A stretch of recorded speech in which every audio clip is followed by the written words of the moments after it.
Hey, what's up guys, it's T-Bone here and welcome back to another episode of playing Legendary Game of Heroes.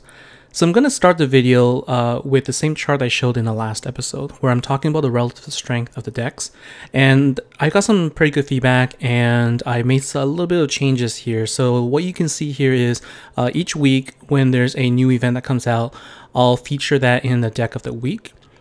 And I've also included some additional information. So if you access the link and then you click on the dots, you're actually going to see a tooltip that also shows you the different cards. The event card, which is named Gladia, free card Domi. The ultra rare card is called Bestiarius, and the ultra rare card is Flamma. I don't have more information than that in this, but it's just intended to give you a view of what the cards are that make up this deck, and also the name of the event. So it's Coliseum of Carnage, and the day that this was featured is on February 20th, 2018. So these are the kind of information that I wanted to capture. So that you can also always go back and remember what the event was each deck was associated with. Now this is still work in progress. Most of these are not filled out yet. I'm just playing around with the formatting and hopefully this is helpful. So this is this week's event deck, and you can see that I've placed it in the tier A for now, because if you remember, the tiers really S tiers where you can have just unlimited amount of power gems based on the deck itself, and you can deal just a ton of damage.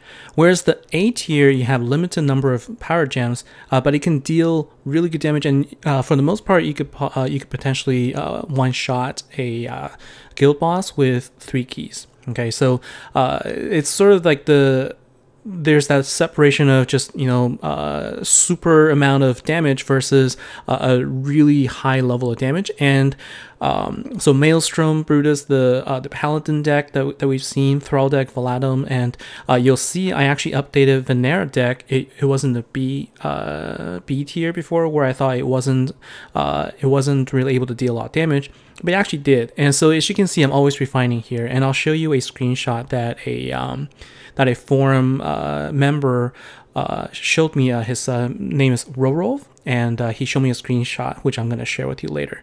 And so for this event, I placed this deck in the A tier because I believe there is going to be an update to the relic where the relics are going to spawn power gems, and also because this deck overall to me feels a little like a wild card. So we're going to get into that, but for now I think it's going to be closer to the Maelstrom with some interesting twists. And given that the Maelstrom is in the A tier, I placed Gladia deck in the same tier as well. Now let's go and talk about this. So first we'll take a look at the screenshot that I was talking about. So as you can see here, this is the Venera deck. Now I don't know a lot of people that invested in this. I certainly didn't, but you can see here that just the number of power gem 3s and 4s that are on the board, including all the power gem 1s. And so based on this, you can tell that this is a really high damaging deck. In fact, this may even potentially go to the S tier. I just haven't seen the damage output there, but based on the screenshot here, it belongs at least in A, if not S. So I'm pleasantly surprised by this, and so thanks again for reaching out and providing more information. This is the kind of info that's going to help us figure out what are the ingredients that make a really good deck that we can play with. So now on to the actual event itself.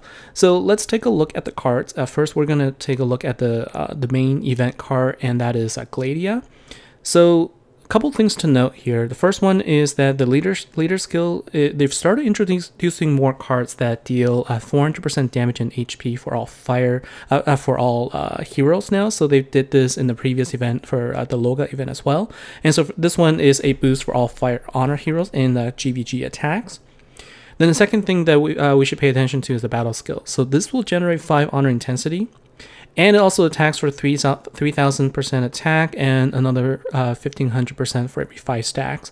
This is similar to Alexa as well as Frankenstein.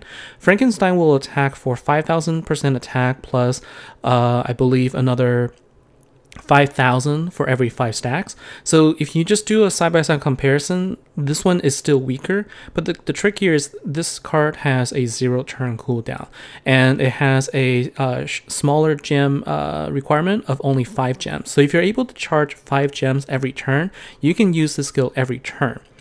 And the other thing that is different here is that if there is at least one fire power gem on the board, it'll attack a second time. So we can talk about strategies on how this could work, but it should be relatively easy to get at least one fire power gem every turn based on the other cards that you use. Okay, so let's go and talk about the other card. So this is the event card. And then if you look at the free card here, this is Domi, Beast Fighter. And the leader skill here, pay close attention. This is the first time in a long time where they introduced a card that does a 300% damage and health boost for a particular affinity plus the type. So the card, I guess the class, right? So this case is the warrior class. So all fire warrior heroes. So this opens up a lot more. A lot of your fire warrior cards from the previous decks are going to be you can use this now. You can combine them. The battle skill here will create 1 fire gem now and for the next 2 turns, plus 1 additional fire gem for every 25 honor intensity. It's similar to the Circassa, but it's a little bit weaker, and I'll tell you why. So if you go into the Water Slayer deck here, you can see that Circassa actually does the same thing. It will generate 1 water gem and also for the next 2 turns, plus an additional 1 for every 10 dragon intensity. Okay, so this one's only 10, but there is a requirement that Maelstrom is activated, so you're sort of losing a spot for another card there, and you needed to get Maelstrom. So not everybody was able to get Maelstrom in that event, but this one doesn't have that requirement. So I guess because of that, they increased the intensity requirement for that card. And for a free card, this is really nice. So if you remember, any card that generates gems and generates a lot of gems will also convert any existing power gems on the board to that same color. So this is essentially the same thing as a Indale or the red version of the Sulu. I can't really say the name well, so you have to excuse me there. But these cards that are they're gem spawners, and this at some point, once your intensity is high enough, will start filling up the board with fire gems. And you can see it also has a passive that generates 5 honor intensity every turn. So really, you're going to be able to generate the intensity high, and uses honor intensity, which we've seen in the past. So we'll be able to utilize that as well. So those are the 2 combinations of cards where you can use Domi every 3 turns, and you can generate at least a few fire gems to create the power gem. Okay, or you can convert a power gem. The trick is try to get a power gem created every turn, and then you can use Gladius power skill. Now the ultra rare card, Bestiarius. So if you notice, all of these cards are now warrior cards. None of them are attackers. This will it's an interesting battle skill. So this battle skill will increase the honor hero's attack by 30% and plus 3% per 10 plus 10 intensity, rounded down for 1 turn. Again, this has a 0 turn cooldown, and it only requires 6 gems. And this has a passive where if you have a power gem on the board, it will create another one. This one has a requirement of power gem 1, and I believe at 6 stars, the requirement drops down to power gem 1 instead of 2. And then the ultra rare card, it starts the boost by attack, boosting the attack by 40%, and then another 5 for every 10 intensity.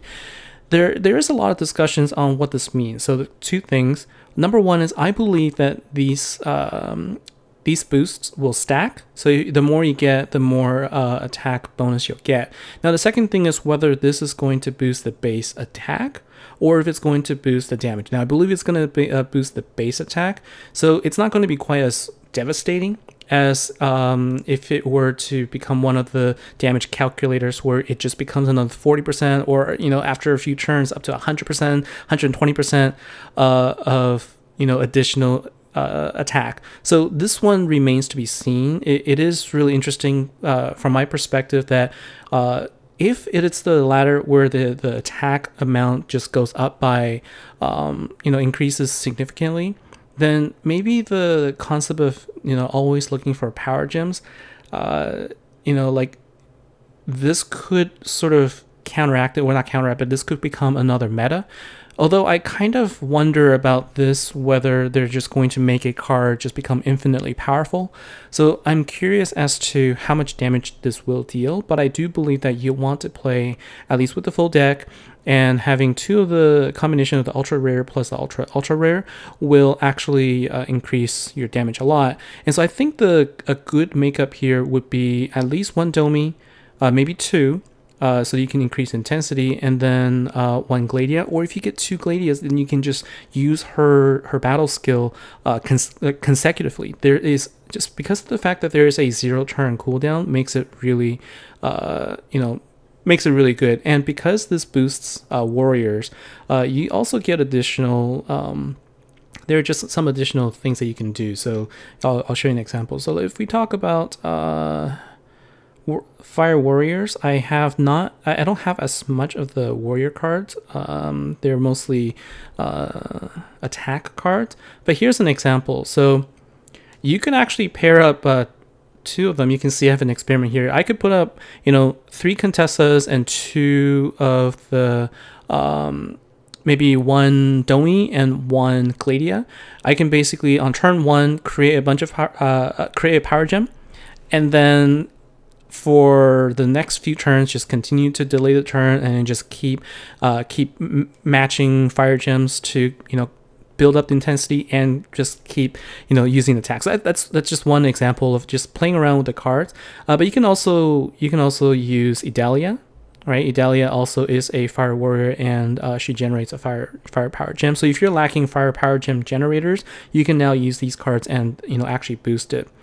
The only challenge that you're going to find is that they've introduced a new counter. So the bosses now will actually deal, have cast this thing called a Power Gem Silence.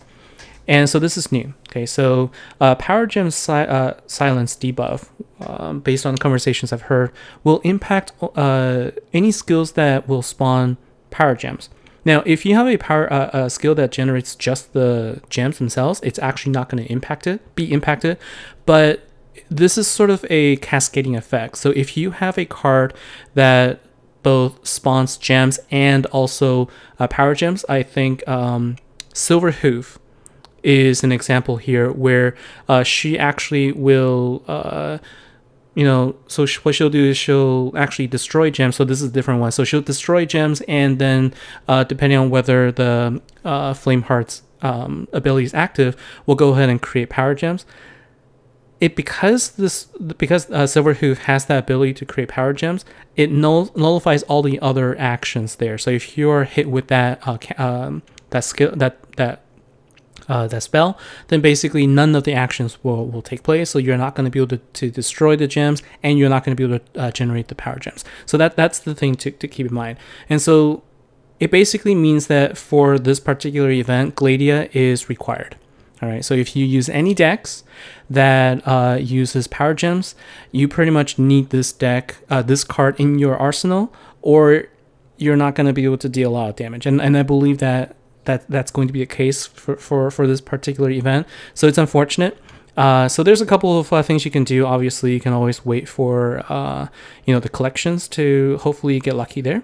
You can try your luck at the packs. I'm missing out on the Blazing Glory here, so I might actually try this out. I think because this is a little bit of a wild card, like I have no good way of estimating just how good this deck could be, because there's some unknowns. There are basically some stats that I don't know until I try it out. So I think that it might be worth it to go for it, to give it a shot. So we'll see. If I do, then I will definitely give back some reports on that. So before I sign off, I just wanted to give a friendly reminder that there's still a day of bounty dungeon that's going on right now. One of the decks I'm using right now, you'll see, is it's going to be an interesting one. So I like this one a lot. It's a lot of fun, actually. So I'm running an Alexa card, and then I actually bring in the only legend I know that also boosts is a technical logical card, and so I'm able to add that relic there to help me with my gems on the first turn. So they changed the bounty dungeon a little bit so that it's back to the way it was, but on floor 5, what's different is instead of a 4-turn delay, this the boss only has a 3-turn delay. So that's a little bit different. So instead of the regular 4 turns, you have 1 less turn to do all your matches and getting your, getting all of your damage in. But with this particular deck right here, it really doesn't matter. So we're at 40 already. I'm just gonna do 1 more turn, even though I don't think I need to. So with Alexa, this is a light deck against a dark boss, and on turn 2, and I could have done it on turn 1, but on turn 2, simply just use her battle skill and it deals over 9 million damage. And here it is, just on turn 2, floor 5, I'm able to complete it easily, and 3.1 million trophies for having everything that is, for all bounty hunters except for Alexa. And so if you go with that strategy, you should be able to get at least the 500 gems easily, because that only requires 15 million. Now, I missed an entire day of bounty hunters. I forgot about it, so it's unlikely I'm going to be able to get this crown. But if you kept up with your cadence to get, basically use your keys every time it's available, you should be able to get 40 million with that strategy. Whereas getting the legend relic here is not possible without spending additional gems to buy keys. So just keep that in mind if you're going for it. I've already calculated you're not going to be able to get 70 million trophies without, or 75 million trophies without buying keys. So that's just a quick public announcement there. So anyway, so that is pretty much it for this video. I'm quite excited because for this next event, it's something a little different. They're introducing a new element. Yes, it is sucky that we have to spend to get it. And I believe that if this meta becomes regular, then there are going to be other cards that will dispel that card, the power gem silence. And so it is going to be a short-term pain. And if you're free to play, I think I would recommend doing the same strategy. Wait for this five-star card, so you don't spend the gems on it. And I think that the combination of the free card plus the event card is going to be a good one anyway. And so to me, it's really just, I think having those 2 cards is going to be helpful. The free card, this is amazing free card. Just, it's a really good gem spawner by itself, and it boosts Fire Warrior. So any future card that is a Fire Warrior card can automatically be boosted by this card. So at the very minimum, you're getting a good card out of this event. So that's my take on this event. I will come back in a couple of days after the event has started, and I'll check back and I'll provide updates there. So thanks for watching. It's a little bit longish, but I hope this has been helpful and has been informational for you. So take care, and I'll see you next time.